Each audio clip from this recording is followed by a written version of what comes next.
Recording in progress. Okay. So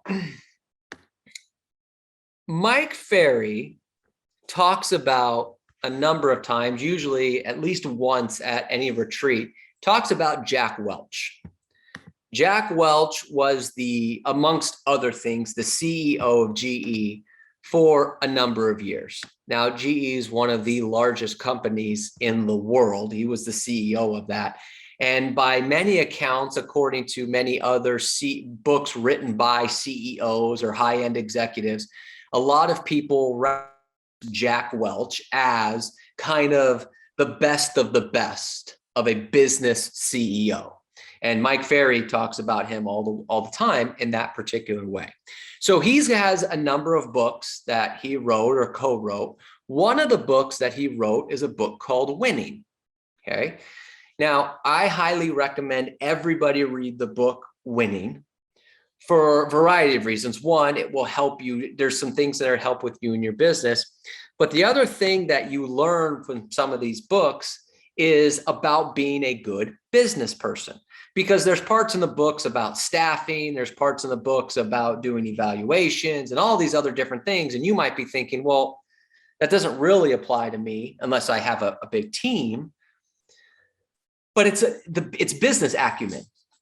And I believe that the smarter you are as a business person, the better you will be as an individual real estate agent. That's my belief, okay, whatever that may be. So I think his books are great. So I'm currently in the process of reading his book, Winning. And one of the things instantly I connected with is on one of the chapters, he talked about his 8 rules of leadership, 8 characteristics of leadership. And I instantly gravitated to that. And as I'm reading the book, I'm such a nerd. Okay. Let me tell you how much of a nerd I am as a trainer, coach in real estate, is that most people read to enjoy the book or to, extend their own knowledge. Oh no, not Robert Hertel. I read going, can I convert this into a class? That's the sadness of my reading. Okay. So of course, when I chapter and he's going over 8 characteristics of leadership, I'm going, yeah, I've got a class, because there is some good stuff there. So I want to go through his 8 characteristics of leadership, but then what I want to do is not just tell you what they are, because maybe you've read the book or something like that, but I wrote down a number of thoughts on each point on how they connect to us as real estate agents. Because it's one thing to just read about, okay, what does it mean to be a leader in general, but how do I get that into my business as a real estate agent? So that's what we're going to go over today. So hopefully there's some interesting things on there. But before I get started, the reason I think this is so important, okay, and this is a really important thought on being a leader. I think each of you should take it upon yourselves to be the leader of every transaction, whether you're representing the buyer or the seller. That's my belief, is that that's what you should do. Because a couple notes, okay? And then we'll get into the 8 characteristics. If you're the leader of the transaction, do you have a better chance of getting the transaction to go your way? Yes. Okay, great. So we all agree on that. Second thought, is it most likely that you are more knowledgeable about real estate than the other real estate agent in the transaction? Probably. I mean, you have to remember, this is an industry with an 80% fail rate. So chances are, whoever the other agent is, you probably know more than they are. Therefore, you should be the leader just simply based on knowledge and strength of the deal. Okay. So I think we should always take on leadership, even if we're representing the buyer's agent. The third reason that I think taking on leadership is really good is that purchase transactions are timely, correct? There's contingencies that can't be met. Refinances can wait. There's not like a deadline unless they're really in a bad situation. A purchase transaction needs to close at a certain time. If there's no one leading things can fall through the cracks. They don't close on time, deposits, issues, all these other things. Somebody needs to take the lead, and I think it should be you.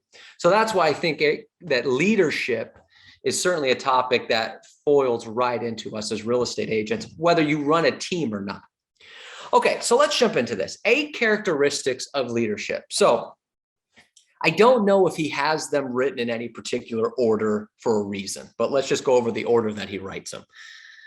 So characteristic number 1, leaders relentlessly upgrade their team. Leaders relentlessly upgrade their team using every encounter as an opportunity to evaluate, coach, and build self-confidence. I'll read each one a couple times. Leaders relentlessly upgrade their team using every encounter as an opportunity to evaluate, coach, and build self-confidence. So, a couple notes I wrote down underneath this one. This is true in all aspects of life, whether it be sales, sports, anything. The team with the best players usually wins. They don't always win, but they usually win, okay? If you watch sports, that's typically, there's, you know, it's the teams with the best players usually wins, right? So therefore, team development, player development, whatever the case may be, whoever's involved in your team should be a daily event, integrated into every aspect of your regular day. And as a leader, it's important to recognize and acknowledge the good work of your team. It's important to recognize and acknowledge the good work of your team in order to continue to encourage peak performance while instilling confidence. It's important to recognize and acknowledge the good work of your team in order to continue to encourage peak performance while instilling confidence. Now, here's the thing. Let's get this involved with real estate. But Robert, I don't have a team. I don't have a buyer's agent, assistant, things along those lines.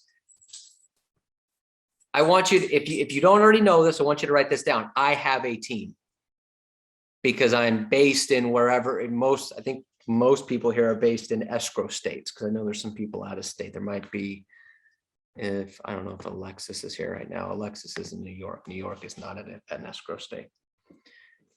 But here's the concept, right? Even as an individual agent, should you build a team of affiliates around you? Okay. If you don't know what I'm talking about, let me here. You don't need a buyer's agent. You might not need an assistant, an admin, a ICA, all these other different people, right? But utilize your affiliates as a team.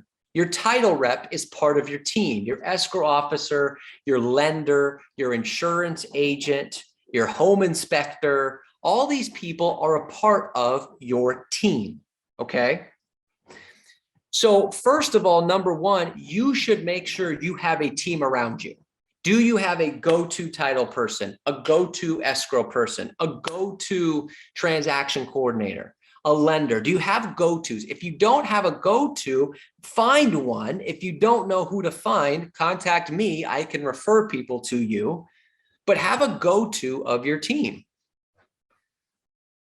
So now you have a team. Make life easier with the team. So here's an example of why this is so important. Have you ever had to waste some of your prospecting time because a client calls you about a title question? That ever happen? Client calls you about something regarding the escrow paperwork. And we've all had some of our prospecting time wasted because a client calls us about a loan question, right? Every single one of us? Just me. Great.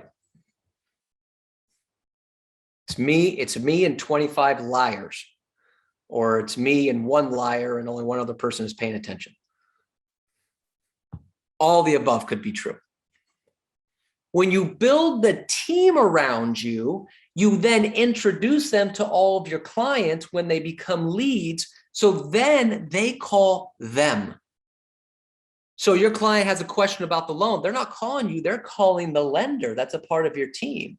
They have a question about title. They're calling the title person that's a part of your team. Now you could follow up. You'll be in the middle of all this stuff, but have the team support you throughout your transactions. Now, in doing that, make sure that you're constantly upgrading your team, meaning that if the lender's not up to snuff, find a new lender. Don't just use the lender because, well, we've been friends for a long time. If they're not getting the job done, find somebody new. But evaluate them, coach them, build them self-confidence. What I mean by coaching them, tell your title rep, this is what I'm expecting when I give you a deal. What do you need from me? How can I help you? This is where you're doing well. This is where I think you can improve on with some of the stuff regarding the clients. This is part of leadership. Remember, you have to be the leader of the transaction, and all these people are part of the transaction. Don't be afraid to have these conversations with your affiliates on what you expect from them, what they can do better, and continuously tell them what they're doing good. Because the more they like you, the more they feel good with you, the faster they'll get things done. Okay. All right, number 2, leaders make sure people not only see the vision, but they also live and breathe it. Leaders make sure people not only see the vision, but they also live and breathe it. Good leaders cast the vision of the future and motivate people to buy into it.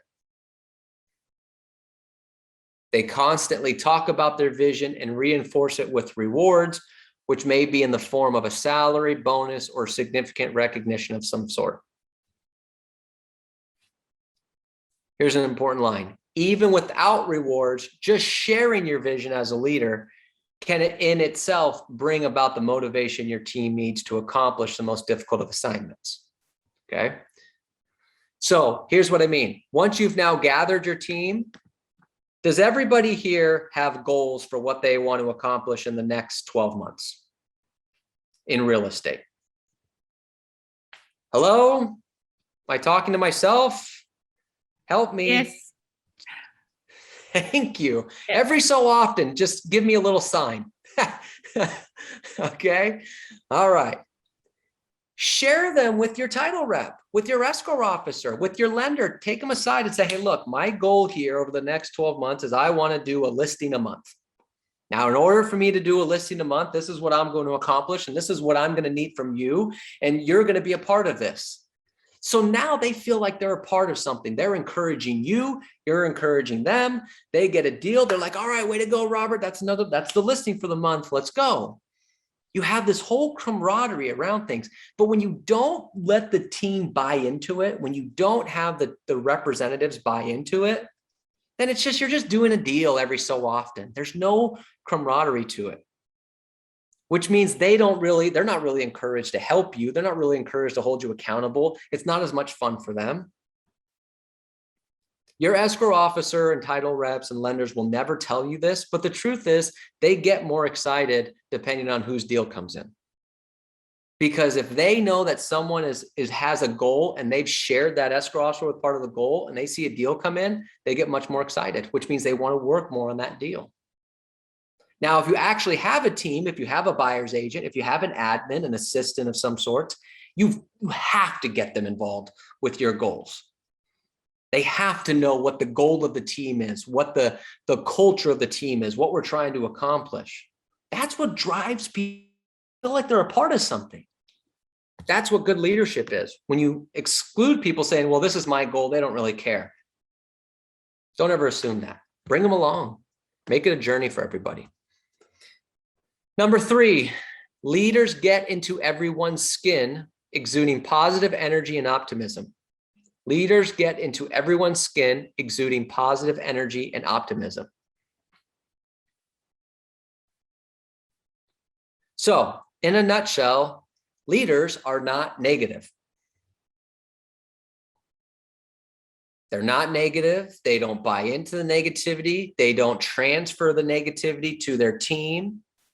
They don't transfer the negativity to other people. They don't do that. Effective leaders fight the negative forces and encourage their teams with a high level of optimism that keep members upbeat. So look, in real estate, is every transaction just super wonderful? No. Every transaction is, sometimes stuff happens. You, as the leader of the transaction, cannot let the negativity get to the other agent. You can't let the negativity get to the buyer, the seller, the title rep. You can't let that negativity get to them. You have to be the one that exudes optimism and energy. Yes, there's a problem. This is how we're going to fix it. Because if you don't, the seller's already stressed, the buyer's already stressed, and the other agent's probably going to make a big deal about this. This happens all the time. Right? They send out an email to you in all caps. What's the problem with the contingency in all caps? Oh, right. I feel really energetic to help you now. I did that to an office manager the other day. They needed something from the company, and the lady sends me an email in all caps. And I politely responded. I said, wow, your agents are so lucky to have someone like you who aggressively follows up to help them out. However, in a little bit of advice, if you send me an email in all caps, I am less likely to want to help you. She didn't like that response. What are you going to do? Okay. But you want to be the negative person. We're trying to help out this agent who's switching companies. Okay. I get it. You want to be the negative. I'm not going to do that. I'm going to be the leader of this and exude optimism and positive. And I didn't have to help her. She's a manager actually for a competitor. I could have just said, oh God, good luck getting the agents on your team to do well. But we have to be the leader. So when negativity happens, we have to block it out. We have to exude the optimism. We have to exude the energy, not only with our team, but with the people in the transaction. Because in today's world, do people tend to jump to positivity or jump to negativity? More negativity, right? They jump more to the negative. Oh my gosh, the world's happening. The world's going to explode. The appraisal came in, it was $5 under value. What are we going to do? Don't go get Starbucks today and we'll call it even. But they freak out. Our contingency's up in 17 days. Yes, we just opened escrow. This happens. What are we going to do? Are we going to make it in time? We're going to be okay. Right? Because true leaders don't. They feed the negativity. You can't do that. You have to be the energy, the optimistic one. It's going to be fine. Yes, we ran into a problem. Here's the answer. Not we ran into the problem. We're screwed. Now, here's the thing. Let's be honest. You don't have to answer this. But at times, in our heads, we're thinking we're screwed. Things happen, and there are moments in our life where we go, this is not going to go well. But we can't let the client see that. Okay? We have to be honest, but we have to be energetic and optimistic. Okay?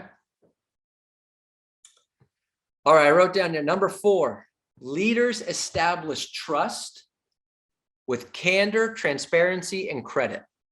Leaders establish trust with candor, transparency, and credit.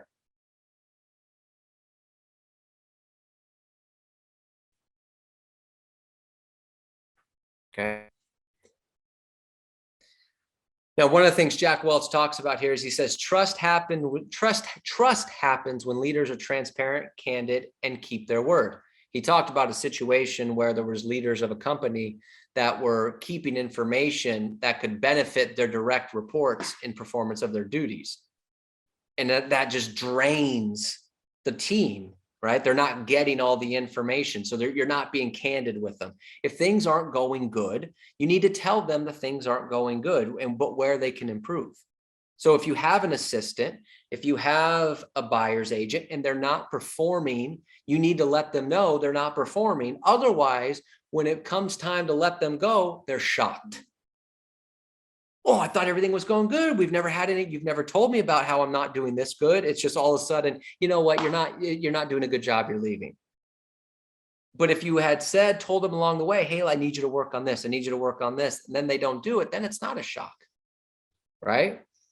Then it's like, you're right, I'm not doing my job. It's the same thing whether you have, again, an actual team of an admin or a buyer's agent or something like that. The same way as if you have a title rep, a loan officer comes back and says, gosh, how come you haven't sent me any deals recently? And you just say, oh, you weren't very good. Instead of just telling them, having actual candor and transparency, saying, look, your closing times aren't very good. I need you to improve this. Otherwise, we're not going to be able to keep working together. Okay. So you can establish trust with candor, transparency, and credit. People will respect you if you're honest with them, even if they're not doing a good job. What they don't like is when they don't know they're not doing a good job, and then you just get rid of them. You either fire them, you don't call them anymore, you don't tell them that you're switched people you're working with. It's a small business. Okay, you will run into these people again. There's a great quote that says, be careful who you step on the way up, because you're going to meet them again on the way down. So you have to be very careful, be candid, be transparent, right? But the same thing with your clients. Same thing with your clients. You can't just keep, if you know that there's a deadline coming up and they're not responding quickly, you can't just say, well, it's okay, we'll get there. Oh, they'll get it done. No. If you know that there's a loan contingency coming up and your client still hasn't gotten the letters of explanation to the lender, you need to be transparent with your client. Says, look, here's the deal. The lender can't get your approval until you get these items. And this is what happens if we go past the contingency date. Is so much better than once they pass the contingency date and you have to give them a notice to perform. Oh, the listing agent just sent us this. There was no transparency there. You should be doing this the whole time. If you're representing a seller, giving them, this is the situation way through. It's so much better than at the very end. Oh, well, here's what we have to do now. Okay, so you have to be transparent, you have to be candid, but that starts from the very beginning. When you decide to work with a client, buyer or seller, you have to be candid, you have to be transparent. What would be an example of being candid and transparent with a client, buyer or seller? Anybody have an example of what I mean by being candid and transparent with a buyer or seller? Price. Perfect. Thank you, Duke. Seller says, well, look, I'm willing to sell if I get my price. Well, what's your price? Got to be $950. And you preview property, because you all preview property, right? This is what goes on in my head. Okay. And so, because you preview property, it's an $850 neighborhood. Candid and transparency, Mr. and Mrs. Seller, based on what I know of the marketplace, your home was going to be around $850,000. Would you list for that price tonight? Absolutely not. Then you go through the script. Why do you think your home's worth $100,000? Instead of going $950, no problem, sign here. Let's get it done. And then is when you go, oh, hey, you know what? We just haven't gotten any offers. I think we should do a price reduction. You knew that was going to happen from day one. Price, right? So what would be, in terms of a buyer, what would be an example of being candid, transparent to a buyer up front?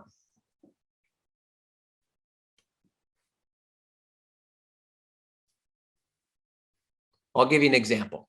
You mean a seller or a buyer? No, a buyer. So a seller could be price, right? What about for a buyer? What's something to a buyer that they might not like, but you need to be candid up front about? The EMD. EMD, there you go. You need to be candid. Hey, as soon as we open up escrow, you're going to need to put in this money within, depending on whatever the qualifications are, 24, 72 hours. Are you prepared to do that? Yeah. Another one could be, anyone ever have a buyer says, I'm looking for a deal? Now, in today's world, are there a lot of deals? Most of them. Yeah. No. No. Okay. deals. So I Yes. need to be candid. Now, on a side note, if a buyer ever asks you, or says I'm looking for a deal, the first question you need to ask is, what is a deal to you? Okay. Because sometimes what our definition of a deal might be different to their definition. Oh yeah, no problem. Well, hey, as long as you're pre-approved, let's go look at some property. Well, what's a deal to you? Oh, I'm looking for, I don't know, 10% below market value. Sure. I got a lead. No, you don't. Be candid. That's how you get trust. Okay. Part of the gig. Doesn't mean you have to be rude. But the last note I put on number 4, that means if you're going to be that to them, you need to require that from the clients. You need to require them to be them to be transparent, them to have candor, things like that. Because the first time your client says, yes, I'm pre-approved for 600,000. I'd like to go see these properties, but you're not going to show them because you don't have a pre-approval. But let's just say that you do. And then they come back at 450.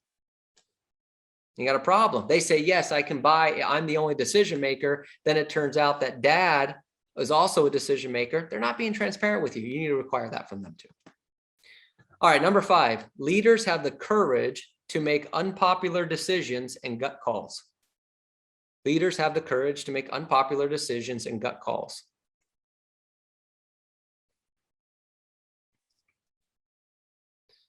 So this kind of filters in a little bit in terms of unpopular decisions, in terms of some of the stuff of being transparent. An unpopular decision could be that I'm not going to take this deal because the price is too high. I'm not going to take this deal because the client's rude. And I don't want to deal with rude people. I'm not going to take this client because they're unrealistic, buying or selling. Okay. That could be an unpopular decision in regards, and that can be an unpopular decision with your team. Let's say that you have a team, for example, an admin or a buyer's agent, or you have, if we talk about your affiliate team and they give you a referral. Hey, I got a referral for you. They're getting excited because they gave you a deal. You've shared your goals with them. They feel like they're a part of it now. You want to help them because it's a referral, and they're going to get paid because they're going to do the title on the deal. And you realize that the client's not motivated.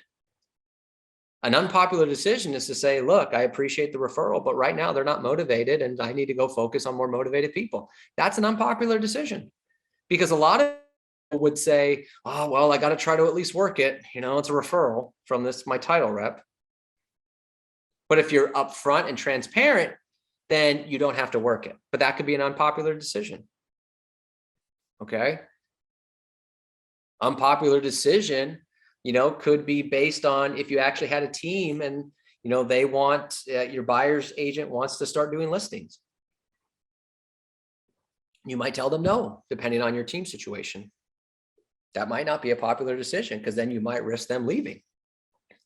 But if you want them to just focus on buyers and you do the listings, then that could happen. But you need to have the courage to do that, because if you don't have the courage to make unpopular decisions on what deals to take, what deals to walk away from, what promotions to give within your team, what referrals to take from your team, if you don't make those decisions, you're going to get bogged down with a bunch of crap. And you can't do that.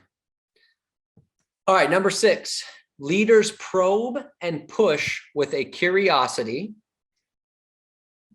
I'll read this sentence a couple times. Leaders probe and push with a curiosity that borders on skepticism,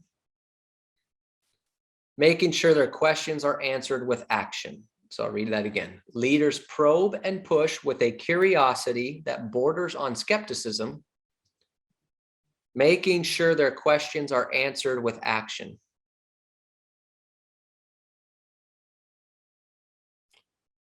So here's what Jack Welch says, right? You don't have to write this down. You can listen. He says, when you're a leader, your job is to have all the questions. When you're a leader, your job is to have all the questions, right? You have to be incredibly comfortable looking like the dumbest person in the room. Every conversation you have about a decision, a proposal, or a piece of market information has to be filled with you saying, what if, and why not, and how come? So client says, well, I think we want to do this. Instead of just jumping to it, you need to question the situation. Well, okay, well, what if, why not, how come? So along those lines. Seller says, I think I want to price it here for this reason. You need to question it. Your title rep says, I think this would be the best way to go about handling the situation. Your escrow says, I think this would be the best way to handle it. Your assistant, your admin, they have an idea. This is the marketing we should do. This is how we should go about this situation. Rather than being an okay person, you need to be a question person.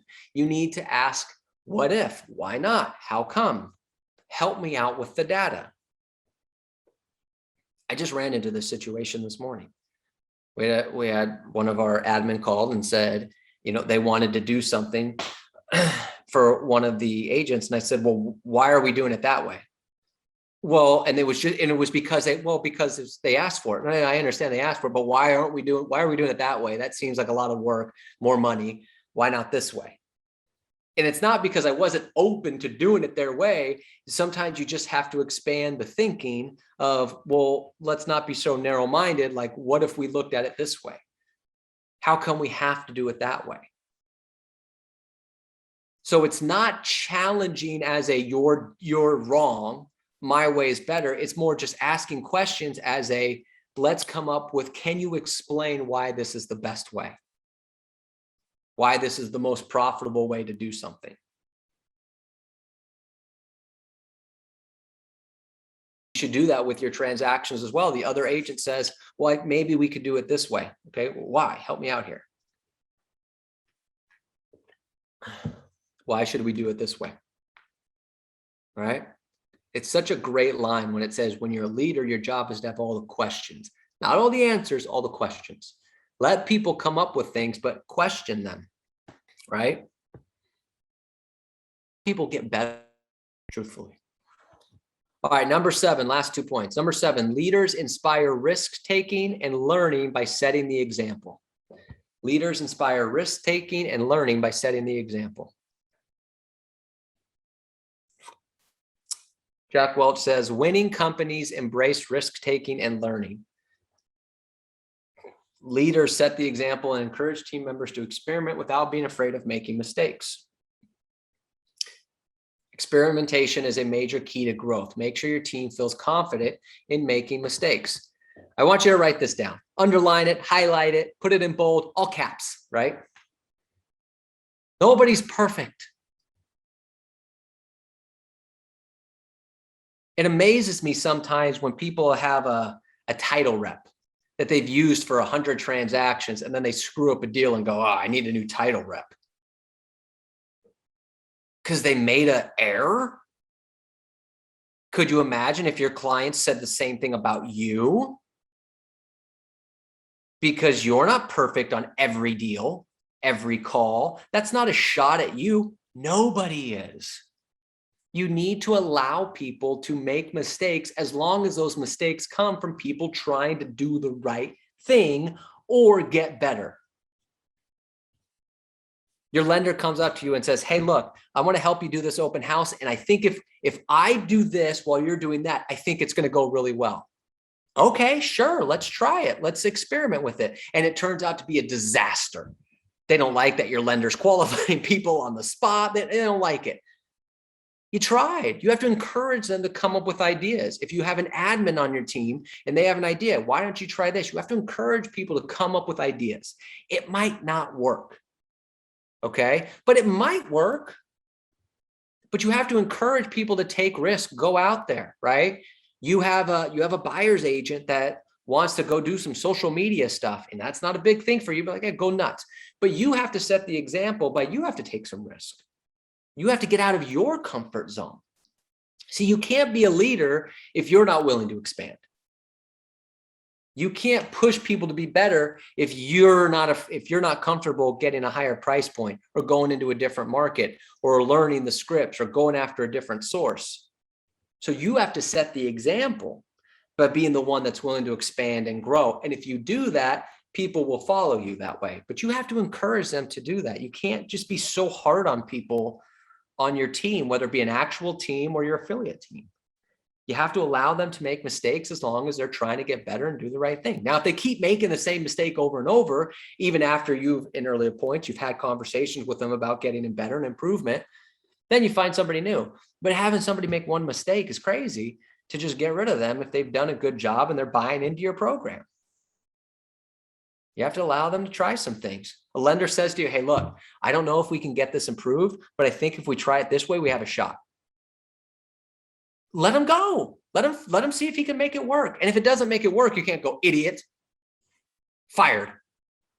It's like, I was trying to make a deal work. I was trying something out, see if it would happen.